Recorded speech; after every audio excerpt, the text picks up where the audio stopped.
Hi, everyone. Good afternoon. Thanks for joining us for another Competitive Advantage Talks presented by Kager, also known as Craft Analytics Group. My name is Ophir. I'm a second-year MBA at MIT Sloan, and it is my pleasure to introduce to you this presentation, Lessons in Chemistry, Impact of Teammate Familiarity on Shooting in the NBA. Join me in welcoming our speakers, Ben Alamar, sports analytics author and consultant, and Dean Oliver, sports data scientist at ESPN, to the stage. Thanks. Thank you. Thank you for spending some conference time with us today as we talk about chemistry and how teammates get better as they work together. Repetition helps. Now, Dean and I have known each other for over 20 years. In that time, we've probably given collectively thousands of hours of talks about basketball analytics at some point. We've never done one together. So if we fumble a clicker handoff or step on each other's lines, that's just more evidence that our hypothesis is correct. So with that, I'll hand it over to Dean to get us going. First clicker pass, okay. Yeah, welcome. For sure, this is, it's good to have everybody here as you look around and you get to know people around here, getting to know them, this process of getting familiar with people you work with.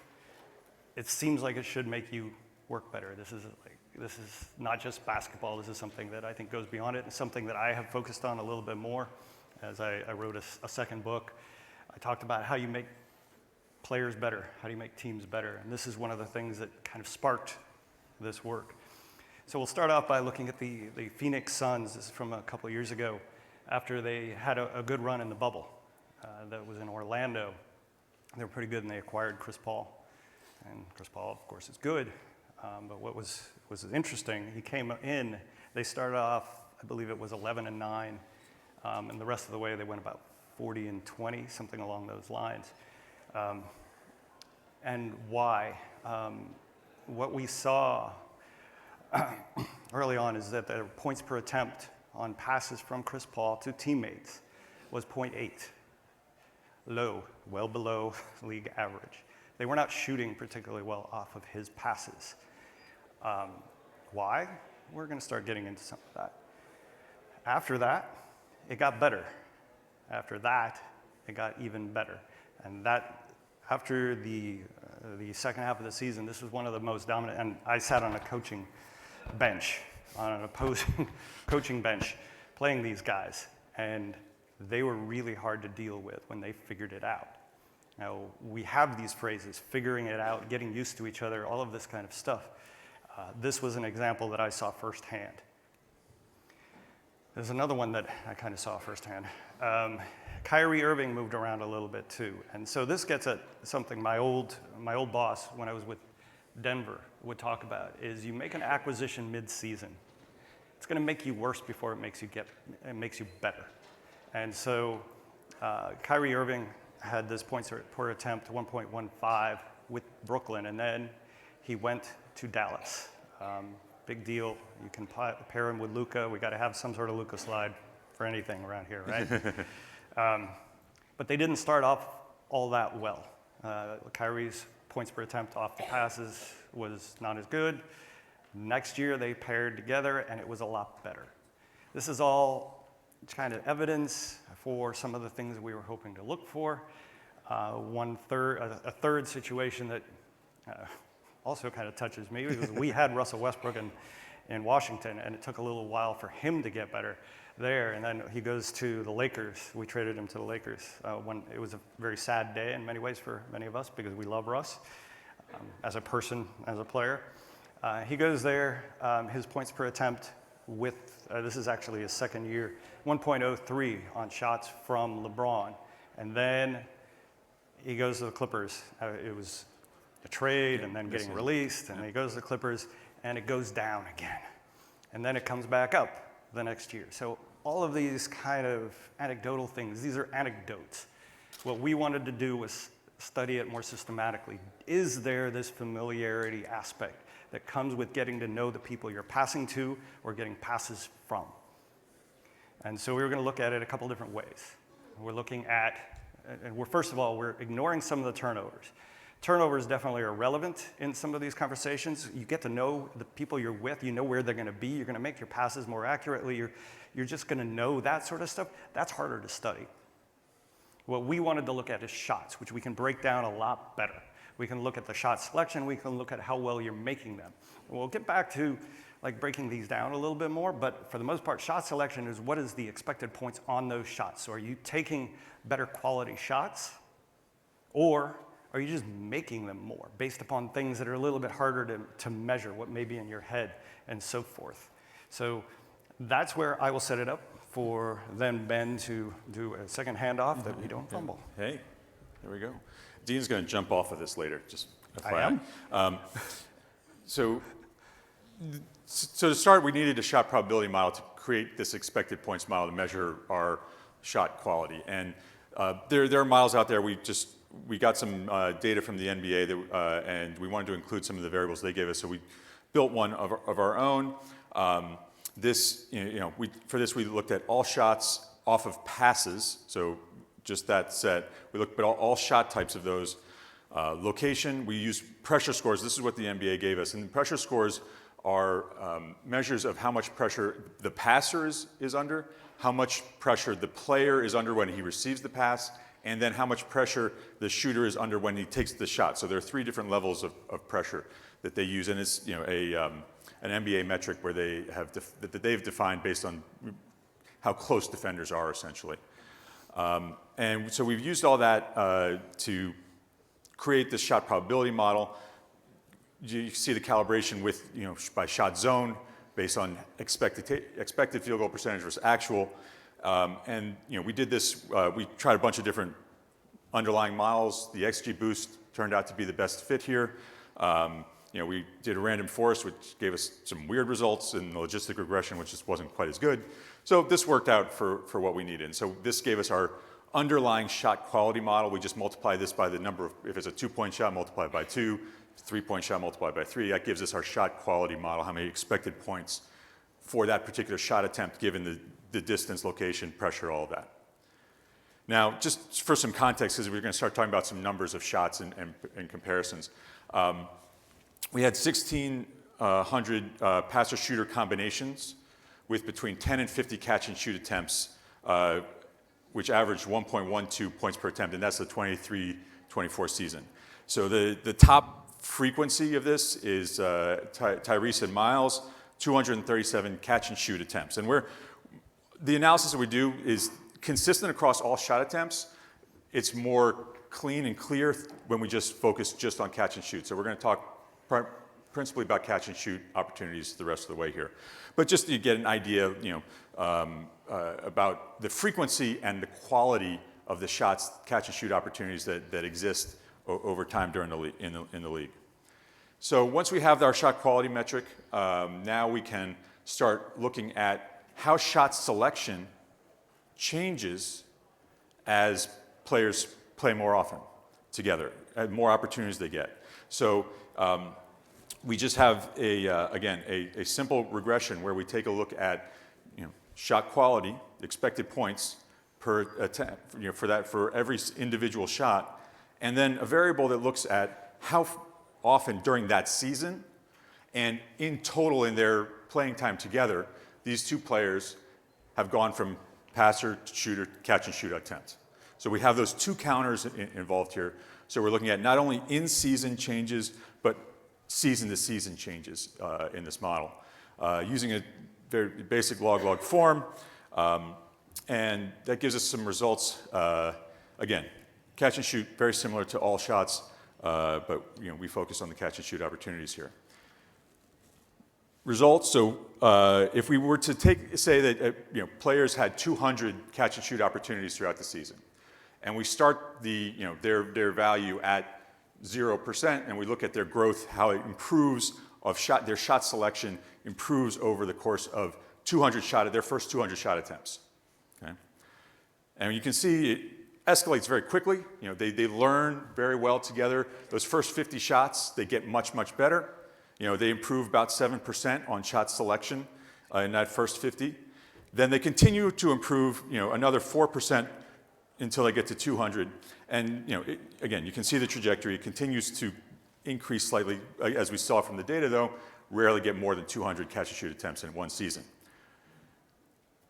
We reset, though, at the beginning of next season. We don't reset back to 0, though. It turns out continuity from season to season, roster continuity is a good thing. Players don't go back to 0. They go to about 5% above where they started from. Not as good as they were at the end of the previous season, but not where they were started from. And again, they continue to improve and get better. By the end of the second season, they're better than they were at the end of the first season. So this is our first core set of results. Like, players start to choose better shots as they play together. And so the question is, all right, is this, why is this happening? What is happening that is causing these better shots? And we can look and see there are a couple of ways that we can identify in the data that are resulting in better shot selection. They're taking shorter shots. So if we just look at 2-point attempts, they're closer to the basket. So they're ending, the shooter is getting themselves, finding a way to be closer to the basket on these attempts. More open passes. So there's the pressure score on the passer is dropping. So that our passer is finding ways to make the right pass maybe a little bit sooner. Okay, so they're a little more comfortable. And then overall more open shots. So we're seeing a decline in pressure score on those catch and shoot opportunities, about 4% during those first 100 shots, where, again, players, the passer is finding that their partner a little bit, while they're a little bit more open before the defense can fully react to it. So looking just at the shot selection piece, this is where we can start to see some of the whys and that is, the dynamics that are creating this better shot selection over time. Then we wanted to look at shot accuracy. So we did exactly the same kind of analysis. And here, instead of just the expected points, we took the actual points from that shot, subtracted off expected points. Same kind of analysis. Again, so for the analysis, like you have to assume a basic expected points level to make the calculations. We're assuming it's 1.2 here. And then again, you look and see the curves look very similar to what they were for the shot selection model. Again, and during those first 50 shots, ramps up. Here we get to about 7% after improvement after 50 shots, gradual improvement after that, reset, not down to 0, still improvement, and we continue to improve. Again, roster stability is helping us out here quite a bit. So that's our, again, accuracy. Now the question is why? Why are they becoming more accurate? And I'm going to give it to the coach to talk about that. Well, first of all, I like calling these learning curves. They're curves. And they also kind of say what you look in some of the academic literature, learning curves. The steep part of the curve is actually like steep. They talk about steep learning curves, but it's actually usually early and kind of the easiest part to get through. It's always weird, but these are great. And they just to kind of show, yeah, they were, let's see, we'll go backward. They do look remarkably similar. It's crazy, but it tells you something. Like, okay, we can explain some of this through this shot selection aspect of it that is measurable, able to be broken down. And Ben passed this to me because, well, you start getting at things that are harder to break down. Why do players make more shots than our model predicts? Well, we don't know because it's not in the model. But I can tell you some of the things that we think about. And one of those things is just confidence. Like, if you've played before, you get to play with other people. They pass you the ball in the same place over and over, and they say, take that shot. You feel it. You're not going to spend time thinking about whether you have to shoot it. You're thinking, your brain doesn't get in the way of taking that shot. There's also an element of rhythm and timing. You know how to get to a certain spot for that pass to get there. These are things that we don't have in the shot quality model. As far as I know, they're not in other people's shot quality models. Could they be in there? Potentially. It's just harder. But something like a rhythm is even harder because that's not just what you're doing in that one situation. It's based upon what you've done in the last 100 situations as well. So building a shot quality model out of what's happened in the past, that's even trickier. One of the things, though, I know from a coaching perspective, we did talk about making passes accurate. But that meant different things for different players. Some of our players definitely liked the ball up at chest level when they caught it. Sometimes they had a shooting pocket where they would catch it lower. Some of it liked to catch from the left or from the right. You hear about these things. Those aren't in the shot model. So these are things that, are they potentially measurable? Yeah, except for maybe this confidence thing. You could potentially put them in, but these are things, this is that 50% roughly of what we're trying to explain here, where just shot accuracy that may be partially in your brain that helps you overcome, and not only accounting for that shot selection, you just make them more. You're not as worried about it. Your hands get more stable when you've had the practice together. Practice doesn't make perfect, but it gets you better. So this is our, I mentioned 50%. So if you look at kind of the overall improvement from kind of the first shot to the 50th shot, these two are basically, those curves look so similar because, yeah, each is about 50%. So about 50% of the gain is just that shot quality. And then the other 50% is the accuracy. And like, wow, that's a big improvement. You're talking about, what is that, a 7% field goal percentage. And that drives this game. And this fits with, as I say, the pattern that we've seen generally in the NBA, which is at the start of the year, league efficiency is lower, and it gets better because people tend to play better over the course of the season. Some of that's the turnovers, but some of this is what we broke down here. So getting back to our first example here, going back to Phoenix, that team that started off with Chris Paul and Devin Booker and Mikal Bridges and DeAndre Ayton, a team that ended up at some point went to the finals. It was a good team. Chris Paul talks a lot, by the way. Chris Paul trash talks all the time. He had no lack of confidence. I can assure you that. And I like him. We would trash talk back to him, by the way. Especially, I remember there was a time we were down by 15 in the first quarter and we came back and beat him, so we were trash talking him a lot. I don't think it shook his confidence. No.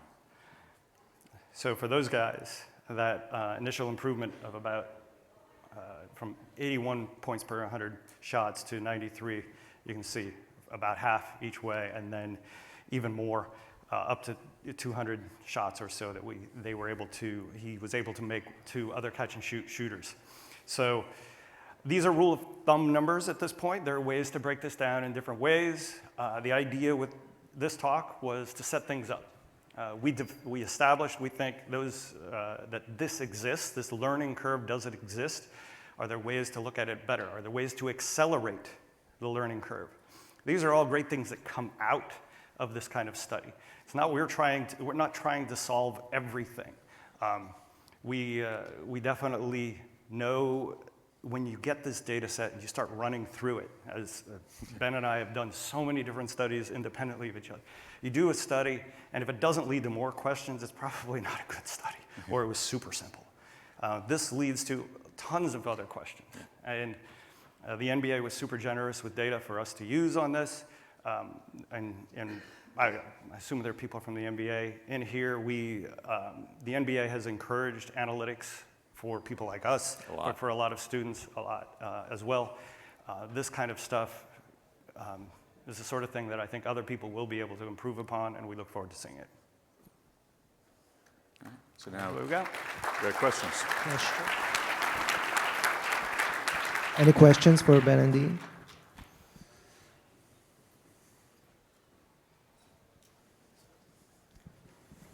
So on one of your slides, you showed the difference that chemistry can make from one season to the next, but I'm assuming there must be like a point of diminishing marginal returns, right? Like if you played 3 or 4 seasons, it's not like that number would keep going up. So have you found in your research that there's a point where the chemistry increases stop showing up and your team is your team?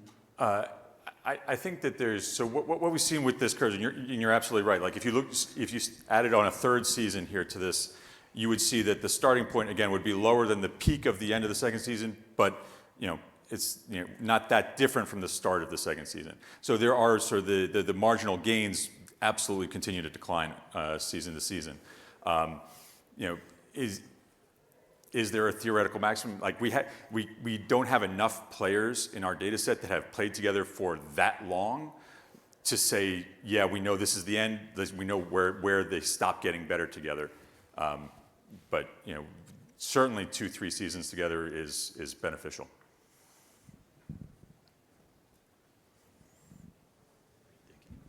Yeah, very cool stuff. I'm just curious, how do you think this impacts coaching?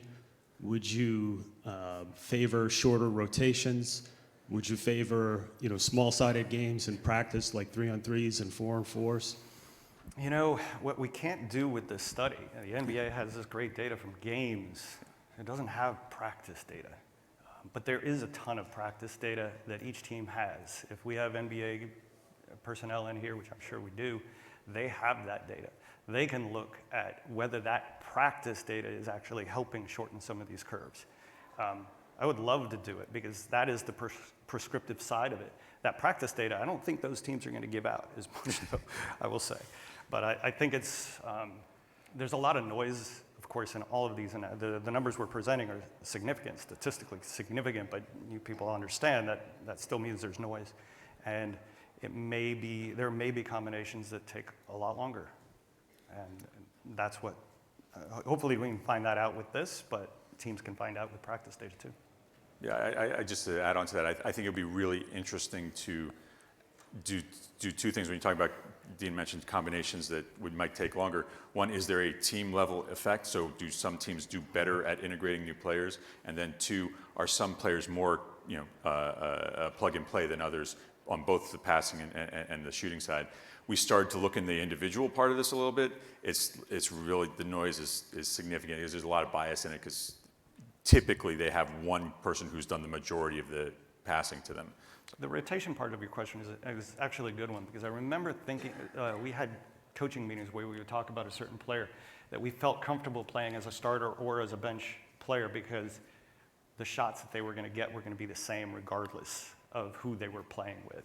So I think that's a good thought. It's, again, something that could be studied probably a little bit easier by teams than by us, but maybe both.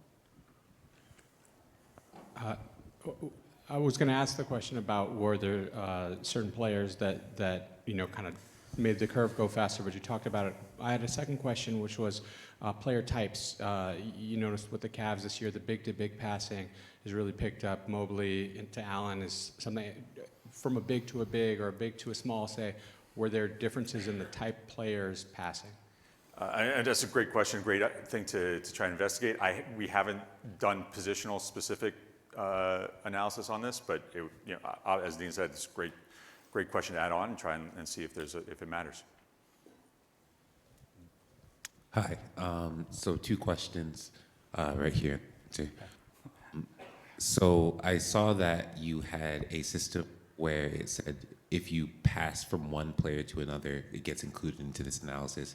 Is that just for assisted buckets, or is this like some strict rule of like you get one dribble between the path, you have to shoot, and that gets into the analysis? And then my second question, I'm sorry. Yeah, go ahead. To follow up on the previous question, were there any pairs of players that exhibited a high difference season over season, higher than normal? Mm-hmm. So for the definition, so for the full data set, it is that the NBA gave us, it is any pass to a player that became a shot, okay? And so that's all shot types, everything. And when we saw qualitatively similar trends around this, when we looked at just all shots. When we moved to just catch and shoot, where that's more defined, you don't have the players not moving very much. That's where we that's the results we presented, and they're stronger. The correlations are stronger there, and so I think there's. Dean talked a little bit about transition buckets, and maybe there's something there we should look at, but there's not a lot of the volume there is not as high, so it's hard to look at other shot types in this way. So that's sort of the definitional stuff. In terms of the pairs, again, we started to look at some of these combinations, either individual or group, two teammates that started to work together better. It's hard to say for sure that at this point with the data that we've looked through that which players have that kinds of abilities, or if there's some synergy between two players specifically that help. There are certainly players whose curves were, if you just looked at their curve, were better than the average, but you would expect that. So, yeah. Well, no, not because remember, this isn't about how good they are. This is about how much they change from where they start. And you would just expect to have some variation. Like, not everybody's going to follow this same learning curve exactly. Even if the underlying process is the same, and if you assume that everybody's learning process is the same, there's so much randomness in just shooting in an NBA game that you're going to see differences between players. This question is, can we attribute that to actual learning curves in the same way we're trying to do here? The more you try to, you can potentially slice these curves down by player or by player combination or by different locations and all of these sorts of things, and it potentially leads into more insight, but it also leads to more noise. And so that's the balance you kind of you have to play with here to get at more insights. And there is potential for doing a lot more of that, understanding some of the whys, and that might help. But we only had so much time as working schmucks and other things too, but we thought it would be. Yeah, some of us have full-time jobs. Yeah. Yeah, sort of going off of that, one of the more specific things you just mentioned about trying to look at a specific player, do you think one of the future applications would be looking at sort of supercharged lead initiators? I think that's one of the most interesting parts of this is, right, the Chris Paul in the example you gave, do you think you can look at sort of doing predictive analysis on these lead guys like someone like Cade Cunningham going forward? Oh, can we? Yeah, I think the ability to do that is there because they have a bigger sample size, right? You could make it to those guys, the guys who are running pick and roll, the guys who bring the ball up on a regular basis. That is starting to slice some of the data, look at whether they exceed these curves in some way, make it a little more flat, I guess, or a little more steep at the beginning. Something along those lines. I know in general, some of the metrics that already exist out there, like Second Spectrum has like shooting percentage off passes by certain players. So you can look at that. You can look at those. There is noise in those before you even get to the learning curve. So some of that data is there. We use it at ESPN every so often. I can guarantee you we're going to be looking at it for Luka and LeBron. It's not a surprise. We will, and we'll post it up there, and whether it's significant or not, a lot of times we have to educate on what that is. So. Hey guys, thanks for the presentation. I wanted to ask if you guys look at star player and role player differently, and how maybe how the curvature is different. Because I would guess that role player will get more passes when the opportunity is right, but for star player, maybe they will get passed when the time is right. But as the shot clock's going down, they will also get some really, I guess, bad pass or last second pass. Shot clock is in the model, right? Yeah. And so it's an interesting hypothesis, but yeah, I think that because we control for we're measuring shot quality, and that, as Dean says, shot clock is part of that, where they are, the kind of pressure they're under. So to some degree, I think, and then separately we look at accuracy. I think that to some degree that is already baked into the model. No reason you couldn't include, if you had a real clear definition of what a role player, how to label players role versus star players, you could certainly include them in the model and see if there's a difference. If we had a whiteboard up here, I'd be writing down some of your suggestions for sure, because these are good thoughts. This is what we like about the research, is if it leads you guys or us or something to do more, to study those exact questions. There's some evidence from other domains that people get worse before they get better, even when they're on that top end of the learning curve. And as you think about that and search your memory bank of players, do any come to mind who have manifested that behavior? And would knowing that provide value to teams, in your opinion? That's a good question. So I think we're seeing players get worse just because they change teammates. So we're seeing that. Do they get worse with the same teammates before they get better? We definitely didn't look into that. Do you know where some of that literature was coming from? I do. High jumping. Huh. No defense, no teammates. Yeah. Okay. That's great to know. I love, like, one of the what you're talking about, what we're doing here, like studying the learning process, I think is huge. You want to like help an NBA team or help our kids in school. If we learn how to teach better, I think it's great. I would love to know more. Yeah, and to do that, you have to have the starting point. What is the normal expected curve? And then you know if your intervention is making that curve better. Yeah. Hey guys, I'm curious if this has gone beyond just catch and shoot and into lineup-based statistics. Sorry, can you repeat that question? Repeat the last, yeah. I know chemistry is involved in obviously catch and shoot and passing, but it goes beyond the game into like lineup specific and how you play with other players. Have you looked into that? Yeah, this came, the concept of chemistry, like we have a very, very specific definition of chemistry in this context. And it's about familiarity in catch and shoot situations, essentially. There are lots of, that's a very small subset of what chemistry could be. Could be lots and lots of things. And so anytime you try and study something like chemistry, you have to define it and say, this is what it is, this is our piece of it that we're looking at, and here's what we've learned about it.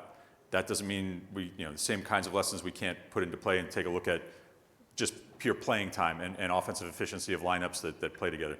You have to worry about some biases and stuff in that because good lineups tend to play more together. But that's the kind of thing that absolutely, this is a first step in trying to understand one part of what you can call this broad topic of chemistry. Yeah, there's a paper that I did a long, long time ago at this point, and I put it in, I have a new book that came out called Basketball Beyond paper that talks about the beach paddle ball, where you hit the ball back and forth, just you're cooperating, you're trying to keep the ball alive. And there's an element of skills that fit together. That's another definition of chemistry. I tend not to call fit chemistry, but it all kind of fits under that general umbrella term. The ability to hit the ball back, like the example came from me and my wife playing the game, and I'm much more athletic than she is, but she grew up playing this game, so she's very consistent in hitting the ball back. And so I looked, she's more consistent than I am, and I'm more athletic, and do those skills fit together? And it turns out actually not so well. This is real in basketball too. And I talk about the element of fit, especially between two players, because you go to 5-man lineups, you get all sorts of noise all over the place. You don't have enough sample size, all of these things. So there are a lot of ways to look at chemistry. And all of those get a little bit hard the more you break it down. You mentioned the season drop off, like you restart in a season. Did you notice that with like extended injury also? Like if someone's injured, or like how long does it take to have the chemistry decay, and then like how long does it get to come back? That's a really interesting point. The way the model works, the way the analysis works is that we have this in-season counter, and then we have a multiple season counter. So there's no notion of like big breaks within the season. Yep. But that would be really interesting to do exactly that. Do we have to reset that learning curve, or how much do we have to reset that learning curve in the season as the player comes back from a break? Now, if it's back from an injury, you have to sort of think about what that means to your learning curve and what your right expectations should be. But absolutely really interesting dimension of this. Great question. More questions?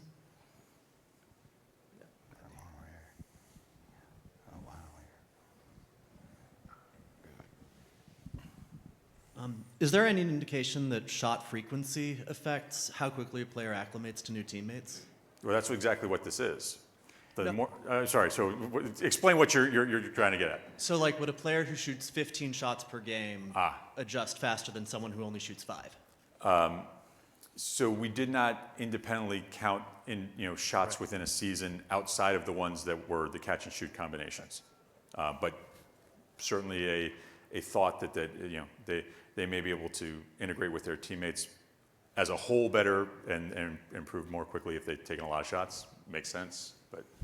Yeah, I think if you're more accustomed to more different kinds of shots because you take a lot, you should be able to adapt. So I think we have a hypothesis to look for, but we didn't, get that chance. Great stuff.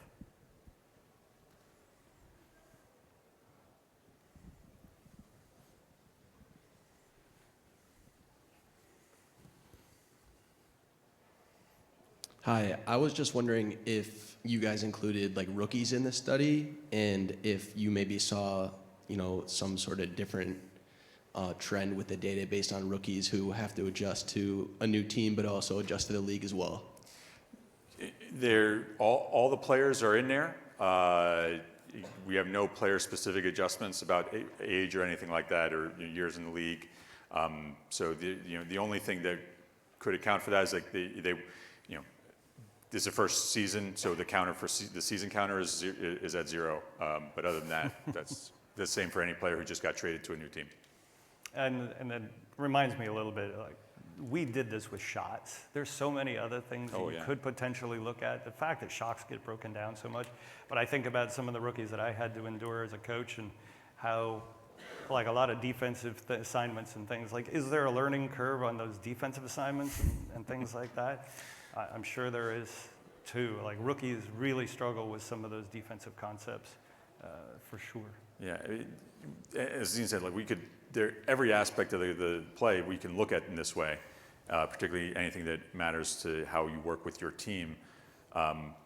Looking at shots is very clean to do that. We can understand that really well. We understand what the overall relation to other variables like distance and pressure should be in those kinds of models.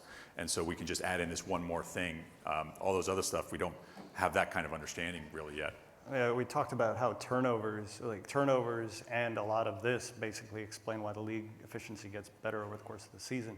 Turnovers are harder to study. I mean, really, the descriptions of turnovers, there's not a lot of them. It's funny, so having worked in football at the same previous times in my career as well, there are reasons for incompletions in football that we don't have that full set in basketball. Could it be better? Like, they have a category called miscommunication. They have overthrows and underthrows and all of these kind of things. We don't have that. We don't have that in basketball. Those kind of things would help us to study that, for instance. Hi. Really exciting study. I'm excited to see it. My question is with this graph and the other one that looked similar to it. It appears that there's no interaction between the different seasons and the shot frequency, which basically just allows the curve to be shifted up or down as opposed to change in convexity and slope. Is that correct? And there is a. We looked at an interaction and it is slight, but it is not significant in statistically significant, but not significant in the way that it has a dramatic shift on how things look. We can see that the starting points are different. The rate, the number of shots you need to get past that steep part of the curve is different as you play more seasons together. But yeah, the general shape is going to be the same. Yeah, that's really interesting.